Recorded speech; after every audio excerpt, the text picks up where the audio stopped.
Good morning.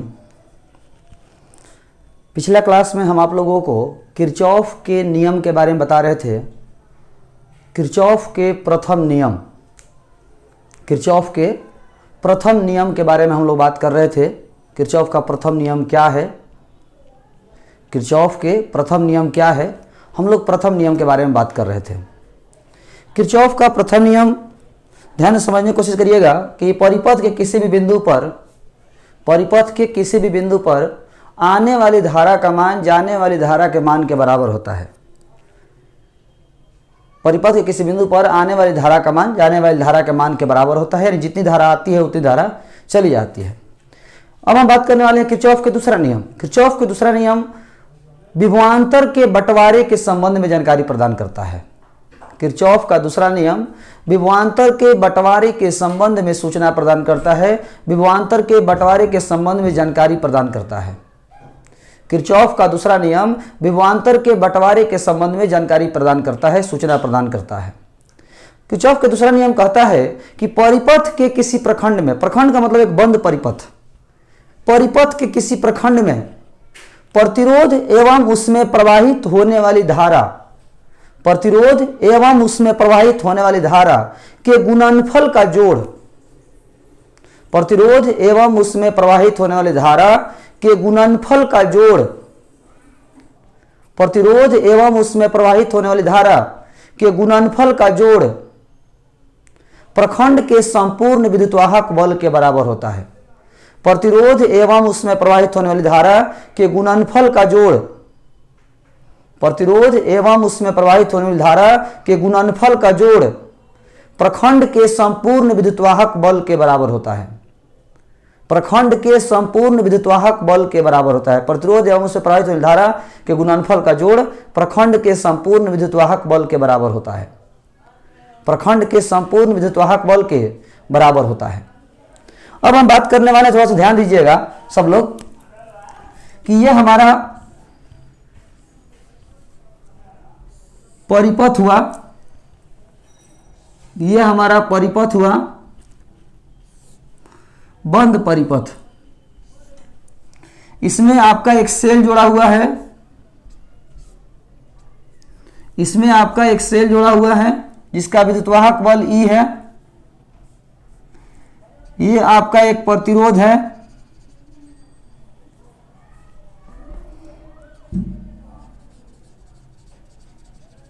यहां भी आपका एक प्रतिरोध जोड़ा हुआ है, यहां भी एक प्रतिरोध जोड़ा हुआ है, यहां भी आपका एक प्रतिरोध जोड़ा हुआ है, और इधर भी बहुत सारा सर्किट में जा रहा है, ये दूसरा सर्किट में जा रहा है, आ रहा है, ये बहुत सारे सर्किट है जिससे कनेक्टेड है। लेकिन हमें एक बंद सर्किट से मतलब है, तो ये आपका एक बंद सर्किट है ABCD, एक बंद सर्किट है ABCD। यहां से धारा निकला I1 जो प्रतिरोध P में बह रहा है, यहां से कुछ इधर गया I2 जो प्रतिरोध Q में बह रहा है, इधर से कुछ धारा आया, ये इधर गया I3 जो प्रतिरोध R में बह रहा है, इधर गया कुछ इधर आया I4 जो कि प्रतिरोध S में बह रहा है। इस तरह से एक सर्किट दिया हुआ है बंद परिपथ जिससे होकर के धारा प्रवाहित हो रही है। अब हम बात करने वाले हैं कि प्रतिरोध और धारा के गुणनफल का जोड़, प्रतिरोध और धारा के गुणनफल का जोड़, प्रतिरोध और धारा के गुणनफल का जोड़ प्रखंड के संपूर्ण विद्युतवाहक बल के बराबर होता है। प्रतिरोध और धारा के गुणनफल का जोड़ प्रखंड के संपूर्ण विद्युतवाहक बल के बराबर होता है। तो चलिए देखते हैं, प्रतिरोध P धारा I1 प्लस प्रतिरोध P धारा I1, प्रतिरोध और धारा के गुणनफल का जोड़ प्लस प्रतिरोध और धारा के गुणनफल का जोड़ प्लस प्रतिरोध और धारा के गुणनफल का जोड़ प्लस प्रतिरोध और धारा के गुणनफल का जोड़ प्रखंड के संपूर्ण विद्युतवाहक बल के बराबर होता है। प्रतिरोध और धारा के गुणनफल का जोड़ प्रखंड के संपूर्ण विद्युतवाहक बल के, तो इस प्रखंड में संपूर्ण विद्युतवाहक बल E है, तो संपूर्ण विद्युतवाहक बल के बराबर होता है। प्रतिरोध और धारा के गुणनफल का जो जोड़ है वो प्रखंड के संपूर्ण विद्युतवाहक बल के बराबर होता है। प्रतिरोध और धारा के गुणनफल का जो जोड़ है वो प्रखंड के संपूर्ण विद्युतवाहक बल के बराबर होता है। अब आप समझने की कोशिश करिएगा कि प्रतिरोध धारा, प्रतिरोध धारा, प्रतिरोध धारा, प्रतिरोध धारा, तो प्रतिरोध और धारा के गुणनफल का जोड़, सिग्मा मतलब होता है टोटल जोड़, प्रतिरोध और धारा के गुणनफल का जोड़ प्रखंड के संपूर्ण विद्युतवाहक बल के बराबर होता है। प्रतिरोध और धारा के गुणनफल का जोड़, सिग्मा का मतलब संपूर्ण जोड़, सिग्मा का मतलब संपूर्ण जोड़, प्रतिरोध और धारा के गुणनफल का जोड़ प्रखंड के संपूर्ण विद्युतवाहक बल के बराबर होता है। प्रतिरोध और धारा के गुणनफल का जोड़ प्रखंड के संपूर्ण विद्युतवाहक बल के बराबर होता है। प्रतिरोध और धारा के गुणनफल का जो जोड़ है वो प्रखंड के संपूर्ण विद्युतवाहक बल के बराबर होता है। तो सिग्मा आई आर ये आपका भी हो जाएगा और सिग्मा भी बराबर ई हो जाएगा, सिग्मा भी बराबर ई हो जाएगा, यानी कुल विभव बराबर कुल विद्युतवाहक बल, कुल विभव बराबर कुल विद्युतवाहक बल। अब यहां पर थोड़ा समझने की जरूरत है कि कुल विभव कुल विद्युतवाहक बल के बराबर है, तो विद्युतवाहक बल सेल के अंदर की ऊर्जा है, विद्युतवाहक बल सेल के अंदर की ऊर्जा है, और विभवांतर, विद्युतवाहक बल सेल के अंदर की ऊर्जा है और विभवांतर परिपथ के अंदर की ऊर्जा है। विद्युतवाहक बल सेल के अंदर की ऊर्जा है और विभवांतर परिपथ के अंदर की ऊर्जा है। विद्युतवाहक बल सेल के अंदर की ऊर्जा है और विभवांतर परिपथ के अंदर की ऊर्जा है। विद्युतवाहक बल सेल के अंदर की ऊर्जा है और विभवांतर परिपथ के अंदर की ऊर्जा है। विद्युतवाहक बल सेल के अंदर की ऊर्जा है और विभवांतर परिपथ के अंदर की ऊर्जा है, और जितनी ऊर्जा सेल के अंदर है उतना ही ऊर्जा परिपथ में आ जाती है। जितनी ऊर्जा सेल के अंदर है उतनी ही ऊर्जा परिपथ में आ जाती है। जितनी ऊर्जा सेल के अंदर है उतनी ही ऊर्जा परिपथ में आ जाती है, इसमें ऊर्जा नष्ट नहीं होती है, इसमें ऊर्जा नष्ट नहीं होती है, इसमें ऊर्जा नष्ट नहीं होती है बहादुर। जितनी ऊर्जा सेल में होती उतनी ऊर्जा परिपथ में आ गई। इसलिए कहता है कि जो किरचॉफ का दूसरा नियम है यह ऊर्जा संरक्षण सिद्धांत का पालन करता है। किरचॉफ का दूसरा नियम ऊर्जा संरक्षण सिद्धांत का पालन करता है, और किरचॉफ का जो प्रथम नियम है वो आवेश संरक्षण सिद्धांत का पालन करता है। किरचॉफ का प्रथम नियम बिंदु पर लागू होता है और किरचॉफ का दूसरा नियम बंद परिपथ के लिए लागू होता है। प्रथम नियम बिंदु के लिए लागू होता है और दूसरा नियम बंद परिपथ के लिए लागू होता है। प्रथम नियम बिंदु के लिए लागू होता है और दूसरा नियम बंद परिपथ के लिए लागू होता है। दूसरा नियम बंद परिपथ के लिए लागू होता है। अब हम बात करने वाले हैं, ध्यान दीजिएगा, कि प्रथम नियम जो है, प्रथम नियम बिंदु के लिए लागू होता है और दूसरा नियम बंद परिपथ के लिए लागू होता है। प्रथम नियम आवेश संरक्षण सिद्धांत का पालन करता है और दूसरा नियम ऊर्जा संरक्षण सिद्धांत का पालन करता है। अब हम बात करने वाले हैं हेडलाइन जो बहुत महत्वपूर्ण है एग्जाम की दृष्टि से, 5 नंबर में आएगा प्रश्न, संतुलित व्हीटस्टोन सेतु का संतुलन का शर्त प्राप्त करें। संतुलित व्हीटस्टोन सेतु का संतुलन का शर्त प्राप्त करें। संतुलित व्हीटस्टोन सेतु का संतुलन का शर्त प्राप्त करें। संतुलित व्हीटस्टोन सेतु का संतुलन का शर्त प्राप्त करें। बहादुर ध्यान दीजिएगा, संतुलित व्हीटस्टोन सेतु के संतुलन का शर्त प्राप्त करें। यह आपका एक व्हीटस्टोन सेतु है, यह आपका एक व्हीटस्टोन सेतु है, यह आपका एक व्हीटस्टोन सेतु है जिसमें 4 प्रतिरोध,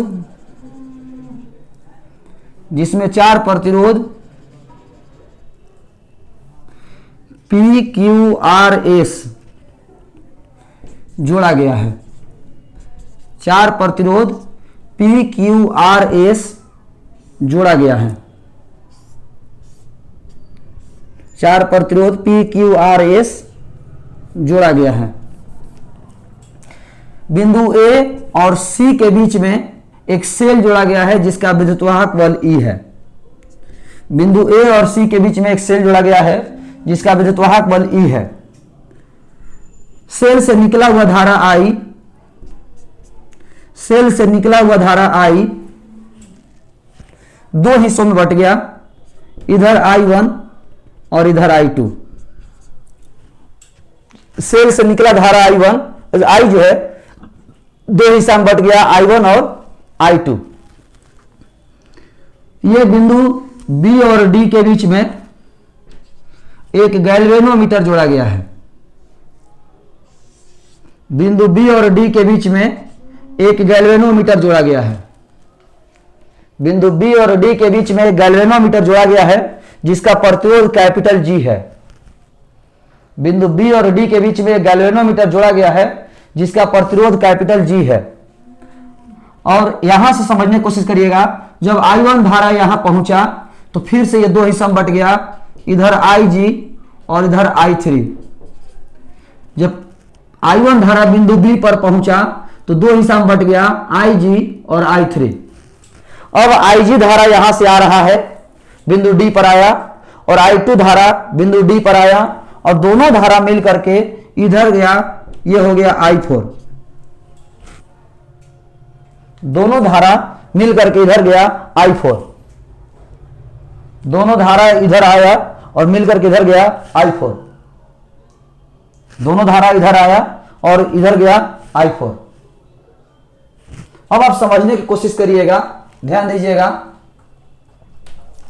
कि बिंदु B एवं बिंदु D,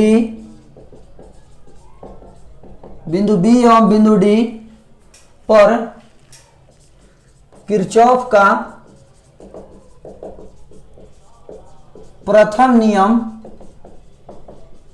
लागू करने पर,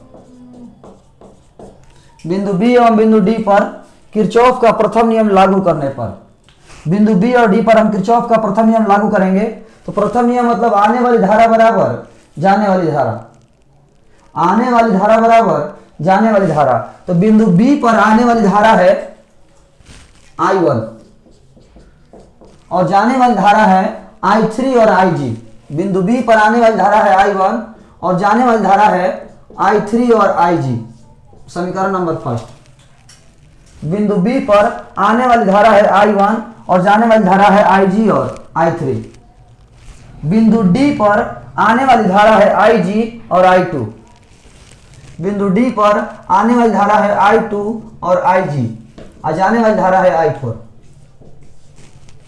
बिंदु B पर आने वाली धारा है I1 और जाने वाली धारा है IG और I3। बिंदु D पर आने वाली धारा है IG, I2 और जाने वाली धारा है I4। ये रहा प्रथम नियम। अब प्रखंड ABDA एवं BCDB में किरचॉफ के दूसरे नियम को लागू करने पर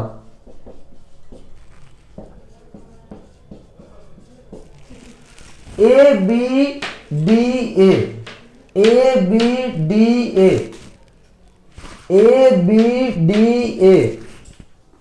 और BCDB, BCDB में किरचॉफ के दूसरा नियम लागू करने पर, ABDA और BCDB में किरचॉफ के दूसरा नियम लागू करने पर, ABDA और BCDB में किरचॉफ के दूसरा नियम लागू करने पर देखिए, प्रतिरोध गुना धारा P इंटू I1 प्लस प्रतिरोध गुना धारा P into I1 plus G into IG, प्रतिरोध गुना धारा माइनस S इंटू I2। इधर धारा गया, इधर यहां से A से B और B से D, लेकिन D से A नहीं गया, धारा D से A नहीं गया है, A से D आया है, उल्टा है, इसलिए माइनस। और इस प्रखंड में कोई सेल नहीं है, इस प्रखंड में कोई सेल नहीं है, इसलिए कुल विद्युत वाहक बल 0। इस प्रखंड में कोई सेल नहीं है, इसलिए कुल विद्युत वाहक बल 0। तो PI1 प्लस GIG बराबर SI2। समीकरण नंबर 3। अब देखिए प्रखंड BCDB में, BCDB, B से C, C से D, D से B, B से C, C से D, D से B, प्रतिरोध गुना धारा Q इंटू I3 माइनस, और देखिए उल्टा है, इधर C से D नहीं है, D से C है, प्रतिरोध गुना धारा माइनस प्रतिरोध गुना धारा G गुना IG, उल्टा है तो माइनस, और इसमें भी कोई सेल नहीं है इसलिए कुल विद्युत वाहक बल 0, इसमें भी कोई सेल नहीं है इसलिए कुल विद्युत वाहक बल 0। ये माइनस GIG उधर जाएगा तो प्लस हो जाएगा, तो QI3 बराबर RI4 प्लस GIG, QI3 बराबर RI4 प्लस GIG बराबर समीकरण नंबर 4। QI3 बराबर RI4 प्लस GIG बराबर समीकरण नंबर 4। अब ये आप समीकरण 1, 2, 3 और 4 मेन इसी में है।